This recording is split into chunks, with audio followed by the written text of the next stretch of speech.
You know how certain memories from childhood just stick with you, no matter how much time passes? Yeah, this one's like that for me. I must have been around 7 or 8 years old. My mom usually took my brother and me trick-or-treating every Halloween, but this one year, things were different. After school, she dropped me off at my friend Sean's house instead. The plan was that Sean, our other friend Johnny, and I would go trick-or-treating together. Johnny and Sean were both a little older than me, maybe by a year, but we all hung out a lot. I actually met them while I was playing outside with my brother one afternoon.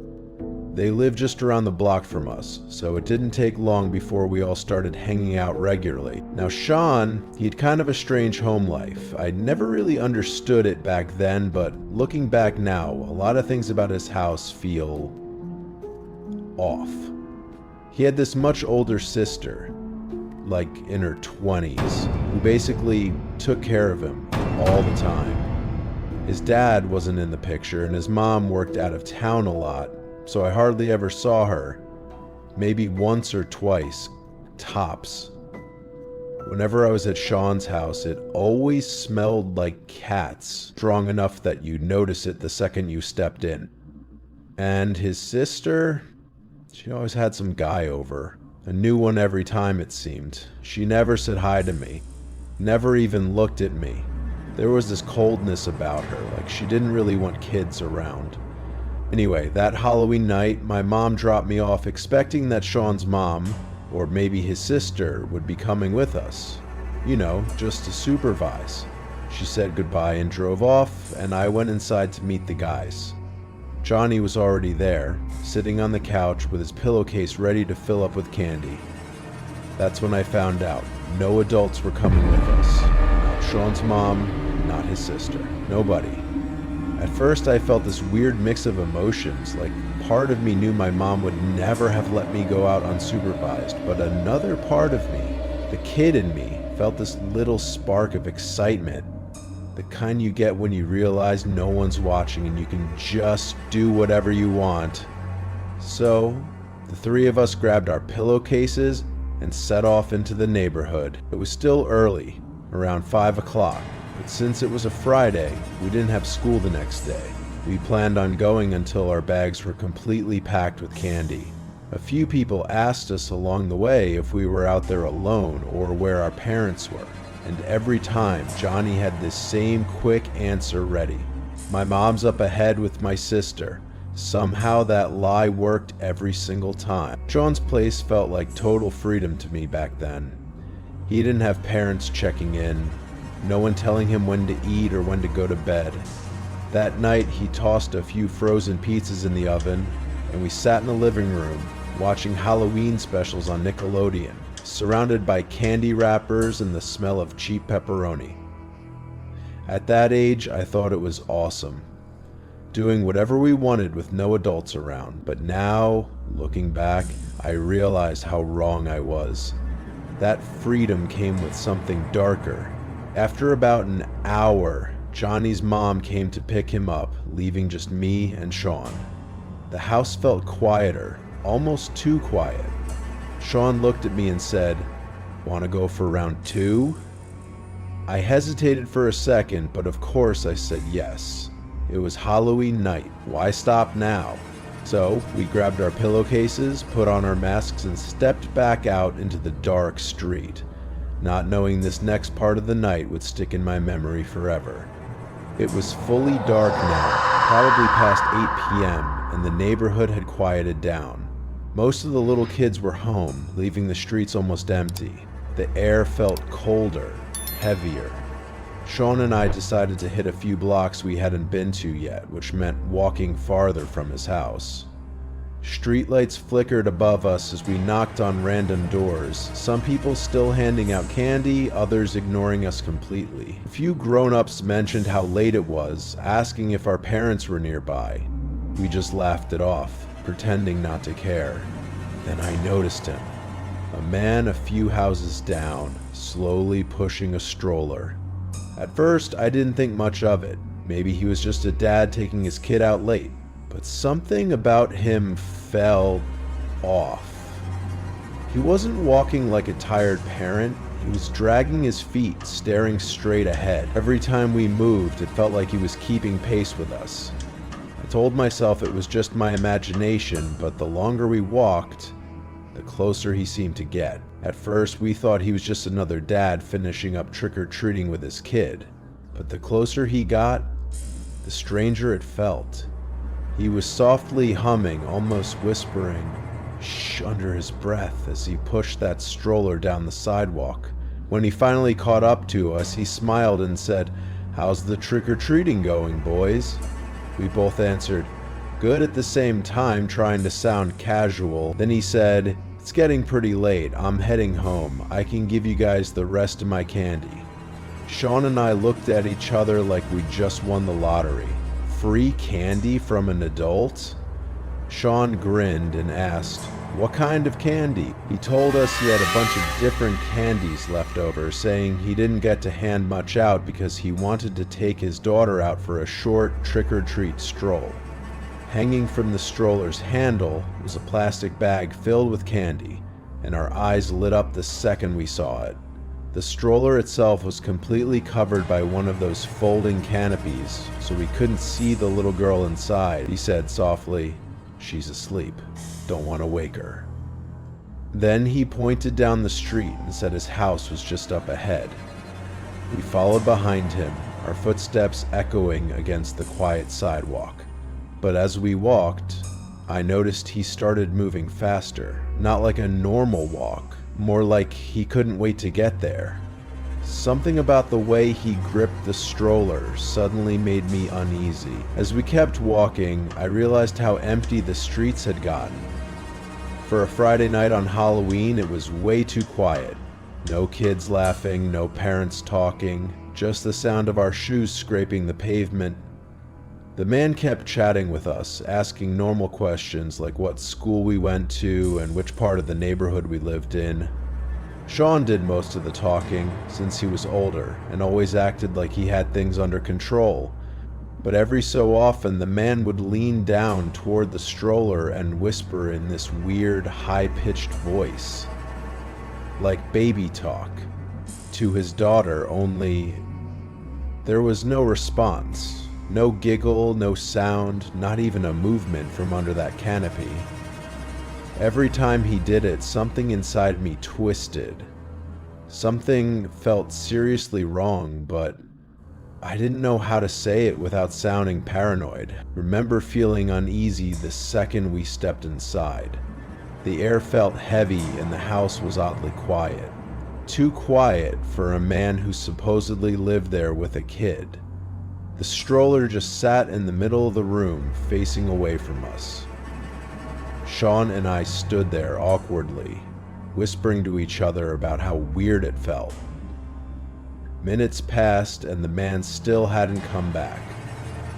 That's when I noticed something. There were no sounds from the baby, no movement, just silence. My stomach dropped as I realized maybe there wasn't a baby at all. I could barely keep up with Sean as we ran down the street, my heart pounding like crazy. I kept asking what he saw, but he didn't answer until we reached the corner and finally stopped to catch our breath.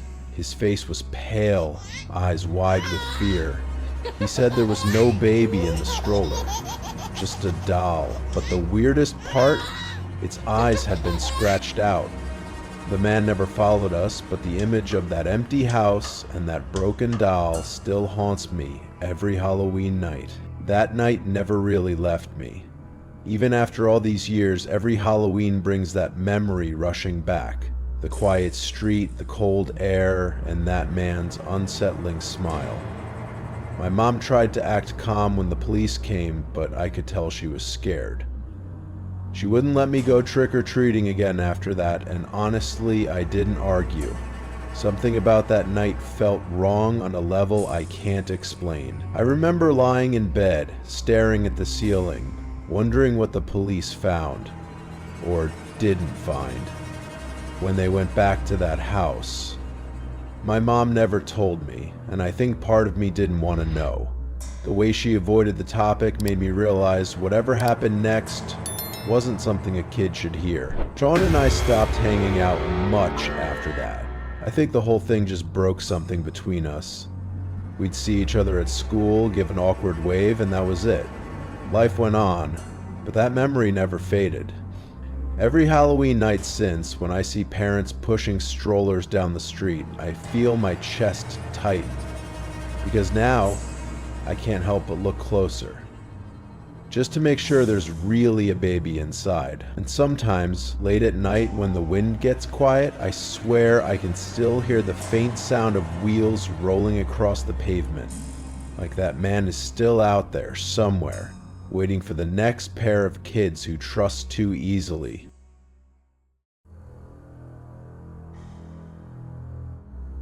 It was Halloween night, 2016.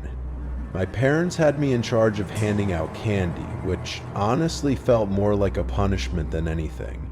My mom had gone completely overboard. She'd bought enough candy to feed an entire neighborhood, even though we lived on a quiet cul-de-sac where barely anyone came by. Every year it was the same few loyal kids who stopped at our house because they knew we gave out the good stuff. Halloween fell on a Monday that year, and since I was in college with Mondays off, I spent the day doing normal things. Hit the gym, worked on some assignments, and waited for the doorbell to start ringing. From around 4 p.m. to 8 p.m. it was pretty calm. Just a handful of kids, my dog Vito barking every time someone knocked, the usual chaos. By 8:30 things had completely died down.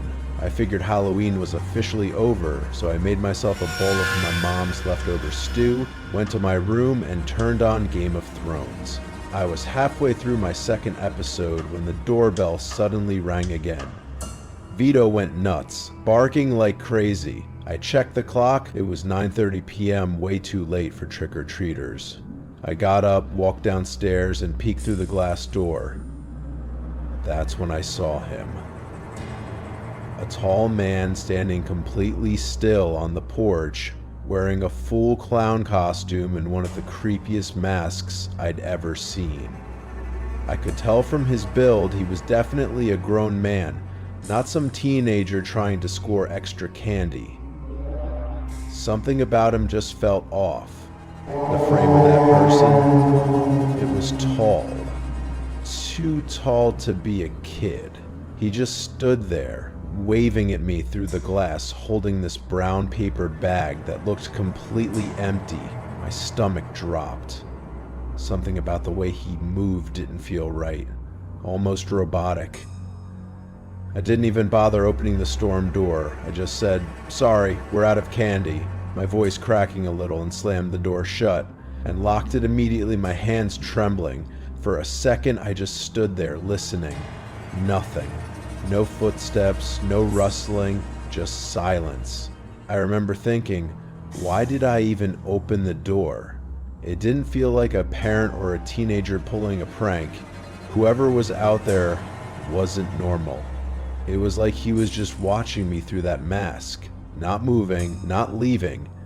I slowly backed away from the door, trying to convince myself it was over, but something deep down told me it wasn't. The guy didn't move, just stood there, silent, his tall frame filling the doorway like a shadow that wouldn't go away. The clown mask made him look even more twisted, like something straight out of a nightmare. I stayed frozen, listening for footsteps, but there was nothing, just this heavy, unnatural quiet. Then suddenly the doorbell rang again. My heart jumped into my throat. Vito started barking like crazy, his tiny body shaking in my arms. He's just a small rat terrier, all noise and no bite, but in that moment, his barking felt like the only thing breaking the tension. I grabbed him and hurried upstairs, trying to keep quiet, every creak of the floor sounding like a scream. From my bedroom window, I looked down at the front porch. He was still there, just standing, not moving, not leaving. The clown's head slowly tilted up, and even through the mask, I could feel his eyes lock onto me. It was that kind of stare that makes your stomach twist, where you just know something's deeply wrong. Shaken, my heart pounding so hard I could hear it in my ears. I turned off my bedroom light and crouched beside the window, trying to peek through the blinds. The street was empty. No cars, no people, nothing but that eerie orange glow from the streetlights. Then, I heard it again. This time softer. The sound of the front door handle twisting. Whoever that clown was, he wasn't leaving. I froze, barely breathing, terrified he'd somehow get inside. My mind raced. Should I call 911? Should I yell? But every instinct told me to stay quiet. After a few seconds that felt like hours, the noise stopped. Silence. I slowly looked back toward the window, and that's when I saw it. His face, that horrible clown mask, staring right back at me through the glass. He was standing in my yard, looking up at my window. I remember feeling completely paralyzed, like my body refused to move. I'd never felt fear that deep before. Pure, sickening dread. I texted my family group chat, but no one replied. I told myself he'd get bored and leave soon. I tried to focus on the show I was watching, pretending everything was fine. Then the doorbell rang again. My heart jumped. I told Vito to stay quiet, keeping the blinds closed so that clown wouldn't know which room I was in. The silence that followed felt endless, heavy, like he was still out there, just watching, waiting. I called my dad, but he didn't answer. Then I called my brother. He picked up, but I could tell he was busy. I told him someone dressed as a clown was at my door and wouldn't leave. He just laughed, said it was probably a Halloween prank, and told me to ignore it. I tried to believe him, sitting on the edge of my bed, heart still pounding. I waited. Minutes passed in silence. The doorbell didn't ring again, and for a moment I actually felt safe. Maybe too safe. I tried to relax and finally lay back down, letting the silence settle over the room. The TV was off, the lights were out, and I slowly drifted towards sleep. It couldn't have been long before I woke up again to Vito's low growl. He only did that when something wasn't right. I whispered for him to be quiet, but his eyes stayed locked on the window. My heart started pounding. I held my breath and listened. Then came it, the soft, dragging sound of footsteps just outside the glass. The sound came again. Soft thumping, like something brushing against the glass. My room was on the second floor, so there was no way anyone could be out there, right? My chest tightened as I slowly pushed the blinds open, just enough to peek outside, and then I froze. That same man in the clown costume was staring right at me from the other side of the window, his mask pressed against the glass, his head tilted slowly, unnaturally. I screamed as loud as I could, but Vito didn't even bark this time. I don't even remember if Vito barked, or maybe I just blocked everything out. I grabbed my phone and ran straight into my parents' room, locking the door behind me as I called 911. My hands were shaking so hard I could barely hold the phone, and my voice cracked as I begged the operator to hurry. 10 minutes later, the police arrived. They found the front storm door latch broken, just like I thought, and my dad's ladder leaning right against the wall below my window. That clown had gone into our shed, taken it, and climbed up to me. That night, I couldn't stay there. I packed a bag and went to my friend Adam's house. To this day, I don't know if it was some twisted Halloween prank, or if something far worse almost happened that night. It was late October, the weekend before Halloween. That kind of night when the air feels cold, but everyone's energy is high. Halloween fell on a Tuesday that year, so Saturday was the big party night. My friends and I were scrambling for last-minute plans since every decent event seemed to be sold out. We really wanted to find a good house party. Somewhere to actually show off our costumes and have fun. My friend Kate decided to post on her Instagram and Snapchat stories asking if anyone knew about any parties. Personally, I'd never do that. It felt kind of desperate and awkward.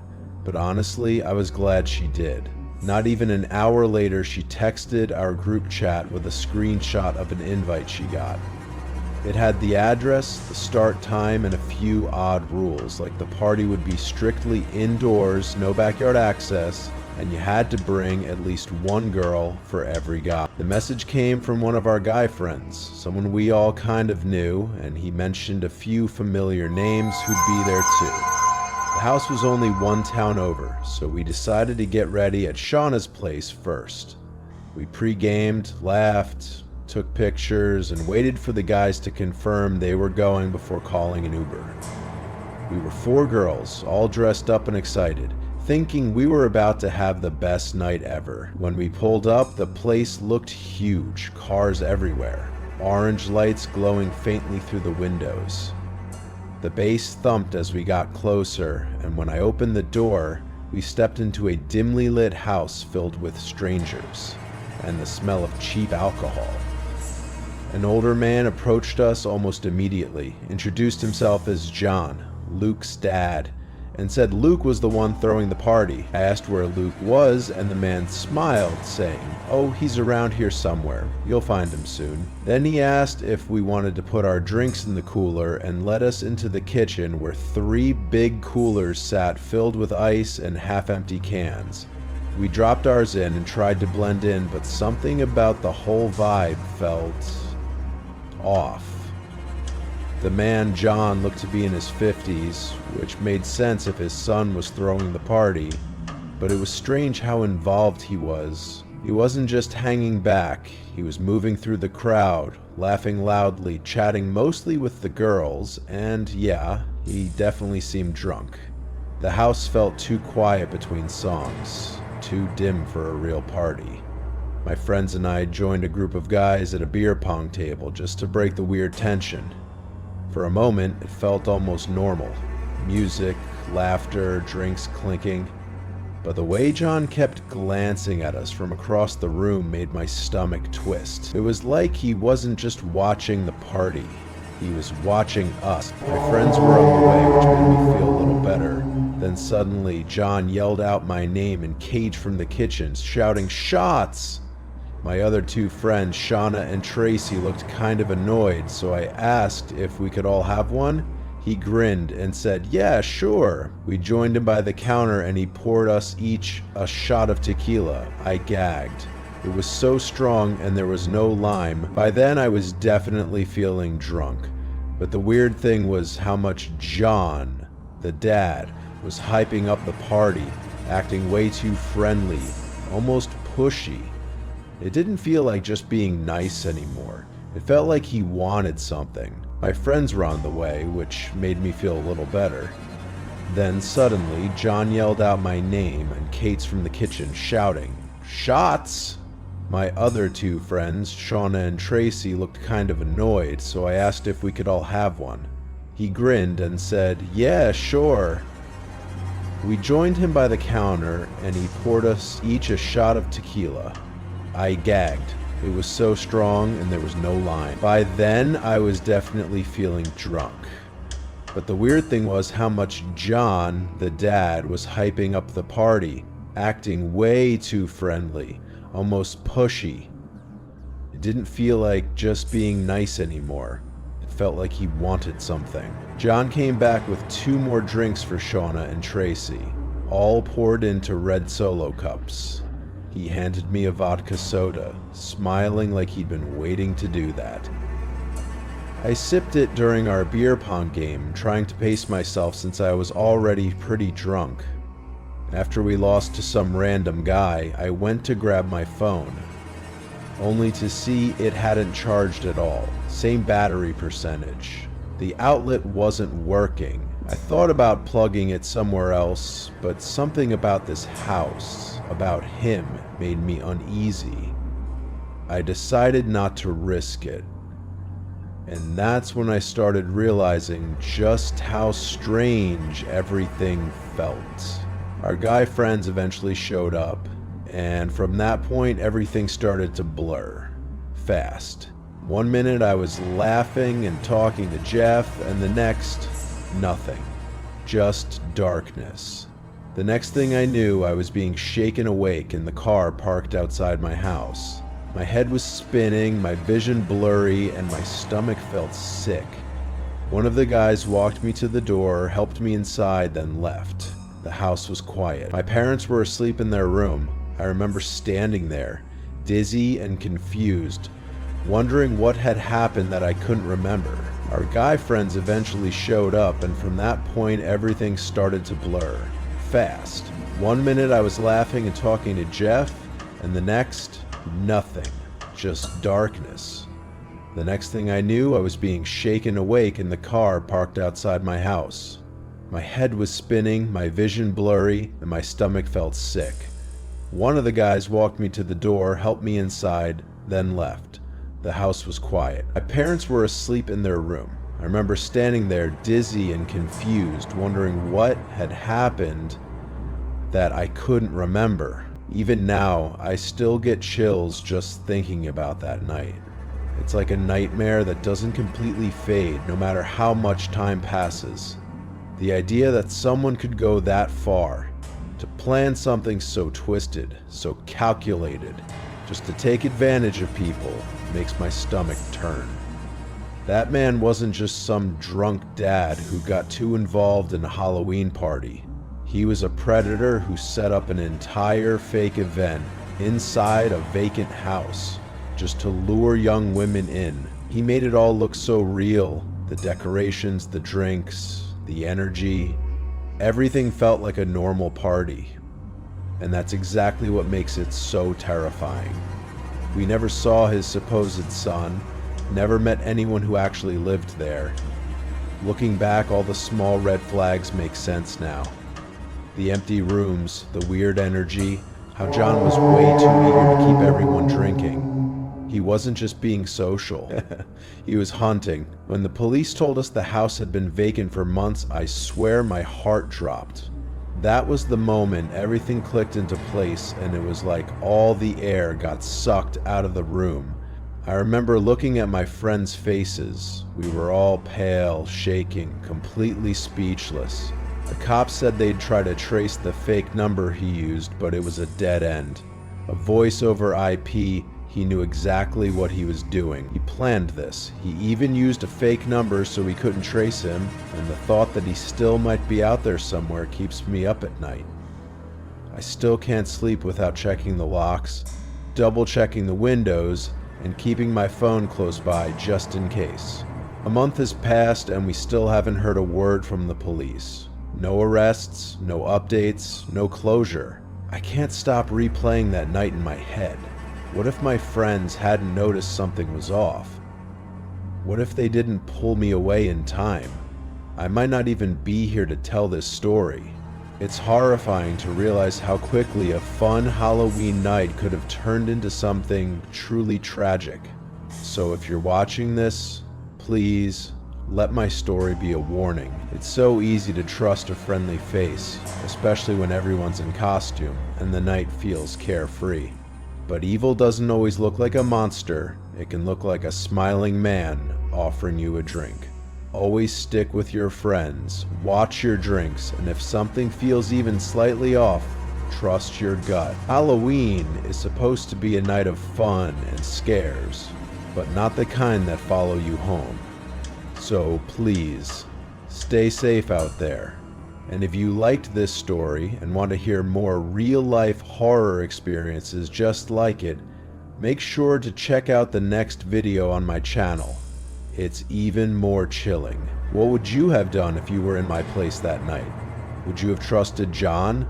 Would you have stayed at that party? Let me know in the comments below. I really want to hear your thoughts. And if you have your own true Halloween horror story, share it. Maybe your story could help someone else avoid the same nightmare. Stay safe, everyone. Be smart, and remember, Sometimes the scariest monsters don't wear masks.